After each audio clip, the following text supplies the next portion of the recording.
Depuis quelques années maintenant, notre activité est un peu malmenée par la concurrence internationale.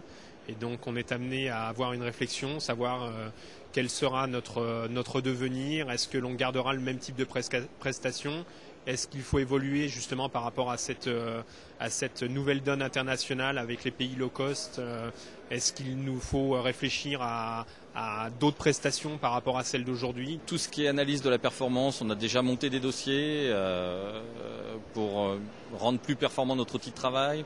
En termes environnemental, qualité, on a monté des dossiers.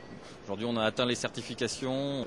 En termes stratégiques, c'est beaucoup plus compliqué parce qu'on a besoin de compétences complémentaires qu'on n'a pas forcément au départ. Et on a besoin de compétences extérieures pour pouvoir mieux analyser le besoin de l'entreprise. On envisage de se développer surtout à l'export. Enfin, à l'export et aussi dans les marchés européens, bien sûr. Et donc, notre gros besoin, c'est le commercial. C'est une aide au niveau commerce international.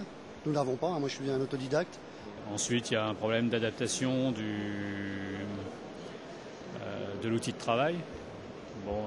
De regarder un petit peu ce qui se passe à l'extérieur pour voir ce qu'on doit faire au niveau des investissements parce qu'en fait notre force c'est notre outil de travail. Vraiment on n'a pas de produit, donc il faut qu'on soit fort quelque part. Autre préoccupation qui est plus interne, c'est l'évolution de nos métiers. Nous avons dans nos process de la soudure, de l'étirage. Ce sont des process bien spécifiques. Et là aussi, il faut voir l'évolution de notre personnel, comment on peut à la fois promouvoir, donner plus d'initiative à notre personnel. Il va y avoir beaucoup de transmission d'entreprises dans les années à venir. Donc il y aura peut-être des opportunités de reprendre des petites entreprises existantes où on bénéficie quand même d'un carnet de commerce, de clients, de techniques, et ça c'est pas négligeable. Parce que des repreneurs, dans beaucoup d'entreprises, il n'y en a pas, donc il y aura peut-être beaucoup d'opportunités dans les petites entreprises à reprendre. Si nous devons revoir nos effectifs, revoir notre organisation, nos clients aussi, et aujourd'hui ils ont besoin, ils allègent leur structure, ils allègent leur capacité technique aussi. Donc ils ont besoin de gens compétents dans un domaine global pour répondre à une prestation peut-être un peu plus importante. Aujourd'hui, notre stratégie à nous, c'est de dire pour pouvoir exister sur le marché, il faut savoir faire très bien ce que l'on fait, être très compétitif sur ce que l'on fait.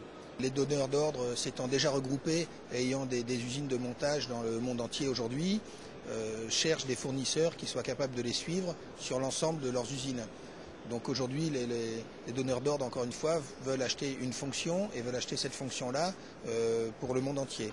Donc la problématique, c'est éventuellement de trouver des partenaires qui font d'autres métiers, mais qui intègrent des technologies qui sont similaires à la nôtre pour pouvoir livrer cette fonction aux fournisseurs, et de voir également des soutiens, je dirais, logistiques, de façon à livrer toutes ces usines dans le monde. Parce que le client, ce qui l'intéresse, ce n'est pas tellement la rectification. Ce qui l'intéresse, c'est d'avoir une solution. Donc pour apporter une solution, seul, nous on considère qu'on ne peut pas l'apporter. Et c'est là où Akamas peut nous aider, c'est-à-dire cette notion de travailler en réseau, où on est à plusieurs capables d'apporter quelque chose.